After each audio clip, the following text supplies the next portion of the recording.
બિલાડમાં પત્નીએ પતિને મોબાઈલ ન આપતા શંકાનું શું પરિણામ આવ્યું? બિલાડના વલવાડા ગામે ગોપીભાઈ ચૌહાણની ચાલીમાં રૂમ નંબર 47માં ભાડેથી રહેતા રવિકુમાર હંસરાજ શર્મા અને તેની પત્ની પરમિલા દેવી છેલ્લા 8 દિવસથી રહેતા હતા.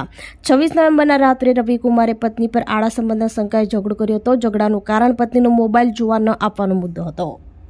ગુસ્સામાં પતિએ પત્નીને મારવા સાથે તેનું માથું દિવાલમાં અથડાવ્યું, જેના કારણે તે ગંભીર રીતે ઘવાઈ હતી. પત્નીને લોહીલુહાણ હાલતમાં ગેલેરીમાં મૂકી પતિ રૂમમાં સૂઈ ગયો હતો. ઘટનાની જાણ થતાં ચાલી માલિક અને સ્થાનિકો દોડી આવ્યા હતા. સ્લાઇડિંગ બારી ખોલીને પતિને જગાડીને 108 એમ્બ્યુલન્સ મારફતે પરમિલાને વલસાડ સિવિલ હોસ્પિટલમાં ખસેડવામાં આવી હતી, જ્યાં સારવાર દરમિયાન સવારે મહિલાનું મોત નીપજ્યું હતું. બિલાડ પોલીસે ઘટના સ્થળે પહોંચી આરોપી પતિ રવિકુમારની ધરપકડ કરી હતી અને આગળની તપાસ શરૂ કરી છે.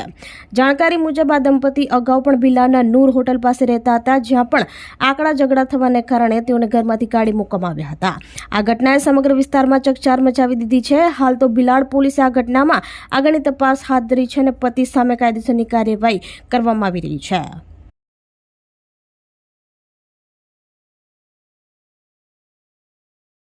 બિલાડ પોલીસ સ્ટેશન વિસ્તારના વલવાડા ગામ ખાતે એક હત્યાનો બનાવ બનેલો છે.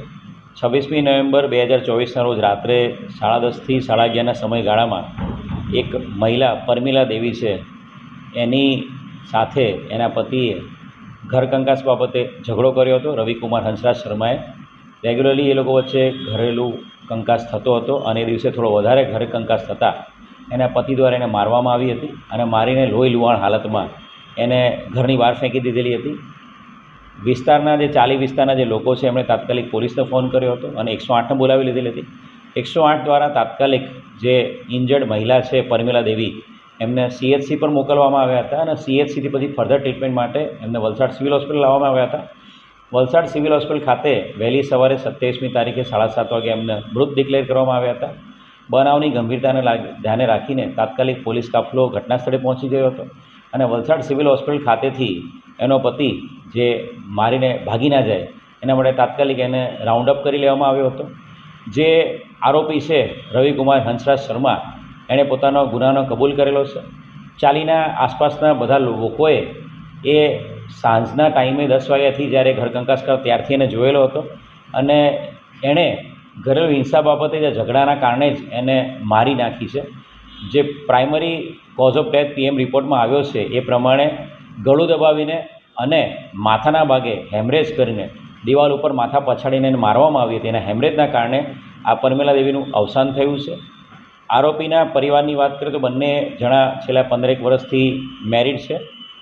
એમના એક દીકરો અને એક દીકરી છે. બંને દીકરા અને દીકરી એ વતનમાં રહે છે, એ લોકો અહીંયા રહેતા નથી. અને એ લોકો જે પતિ છે રવિરાજ, એ રવિકુમાર, એ છેલ્લા 20 વર્ષથી ગુજરાતમાં રહે છે અને ડ્રાઇવિંગનો ધંધો કરે છે. એની પત્ની પણ એના વતનમાં જ રહેતી હતી. હમણાં થોડા સમયથી 6 વર્ષથી જ એ એને અહીંયા લાવેલો છે અને આ જે ચાલી એરિયામાં એ લોકો રહેવા આવ્યા છે, 10 દિવસ પહેલાં જ રહેવા આવ્યા હતા અને બહુ ઓછા લોકો સાથે એમની ઓળખ હતી અને ગઈ 26મી તારીખે એણે આ બનાવને અંજામ આપ્યો છે.